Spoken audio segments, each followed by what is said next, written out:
அஸ்ஸலாமுஅலைக்கும், welcome to Afrin cooking blog. இன்றைக்கி என்ன video பார்க்க போகிறோம்னா பன்னீர் பட்டர் மசாலா எப்படி செய்கிறதுன்னு தான் பார்க்க போகிறோம். வாங்க வீடியோக்குள்ளே போய் பார்க்கலாம். இப்போ நம்ம பன்னீர் பட்டர் மசாலாக்குள்ளே இன்க்ரீடியன்ட்ஸ் என்னென்னு பார்த்துடலாம். நம்ம ஒரு பேஸ்ட் தயார் பண்ணிக்கணும். வெங்காயம் 2, தக்காளி 4, இஞ்சி ஒரு துண்டு, பூண்டு 2 பல், முந்திரி ஒரு 4. இதை நம்ம இந்த மாதிரி பேஸ்ட்டாக அரைச்சி எடுத்துக்கணும். இது கரம் மசாலா ஒரு ஸ்பூன், இது காஷ்மீரி சில்லி பவுடர் ஒரு ஸ்பூன், முந்திரி 3, உப்பு தேவையான அளவு, ஜீனி 1 டீஸ்பூன், பட்டர் தேவையான அளவு, பன்னீர் 200 கிராம். இதான் நம்ம பன்னீர் பட்டர் மசாலாவுக்குள்ள இன்க்ரீடியன்ட்ஸ். இப்போ நம்ம அடுப்பு ஆன் பண்ணிக்கலாம்.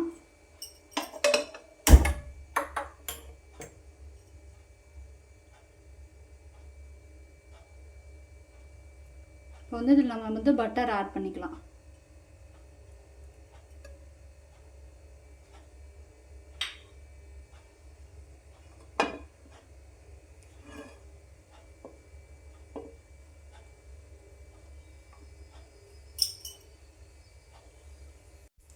இப்போ இந்த பட்டர் நல்லா மெல்ட் ஆனதுக்கப்புறமா நம்ம வேணால் பட்டை, ஏலக்காய், கிராம்பு இது வேணால் நம்ம சேர்த்துக்கலாம். பிரியாணி இலை அதை சேர்க்க விருப்பம் இல்லாட்டி நம்ம சும்மாவே செஞ்சுக்கலாம். நான் இப்போ இந்த பட்டை இதெல்லாம் நான் போடலை, பட்டை பிரியாணி இலை இதெல்லாம் நான் ஆட் பண்ணலை. இப்போ பட்டர் நல்லா மெல்ட் ஆயிடுச்சு.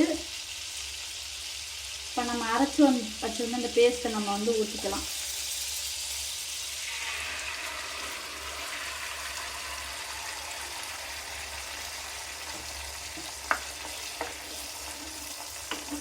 இதை நல்லா அந்த பச்சை வாசனை போகிற வரைக்கும் நம்ம நல்லா வதக்கிக்க வேண்டியதுதான்.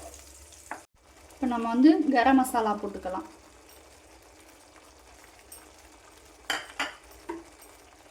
மிளகாத்தூளும் போட்டுக்கலாம்.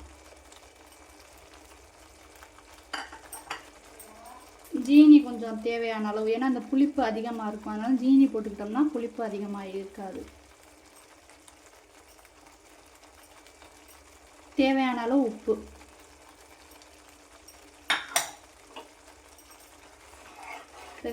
எல்லாம் நம்ம இதை கலந்து விட்டுக்க வேண்டியதான் நல்லா.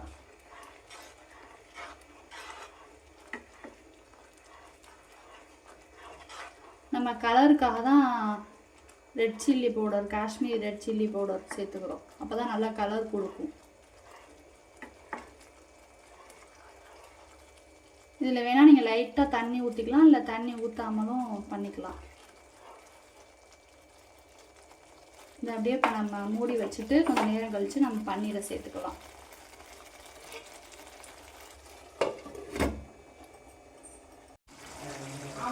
இப்போ நம்ம பன்னீரை சேர்த்துக்கலாம்.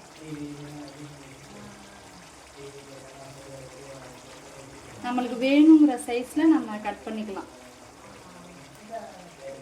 ஆனால் ரொம்ப பெருசாக போட்டாலும் டேஸ்ட் இருக்காது.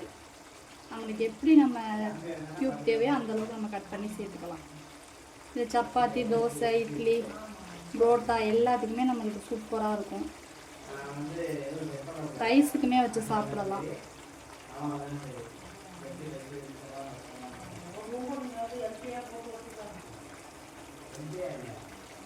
இப்போ நம்ம பட்டரை இப்போ நம்ம பன்னீரை சேர்த்துக்கிட்டாச்சு. நல்லா நம்ம பிரட்டி விட்டுக்கலாம். இப்போ நம்ம பன்னீர் பட்டர் மசாலா ரெடி ஆயிடுச்சு. நம்ம ஃப்ரெஷ் க்ரீம் இருந்தால் கூட கொஞ்சம் ஆட் பண்ணிக்கலாம். இப்போ இது மேலே நம்ம பட்டர் வச்சிட்டோம்னா நல்லாயிருக்கும். இது மாதிரி நீங்களும் செஞ்சு பாருங்கள். என் வீடியோ பிடிச்சிருந்தா லைக் பண்ணுங்கள், கமெண்ட் பண்ணுங்கள், சப்ஸ்கிரைப் பண்ணுங்கள். தேங்க்யூ ஃபார் வாட்சிங் வீடியோ.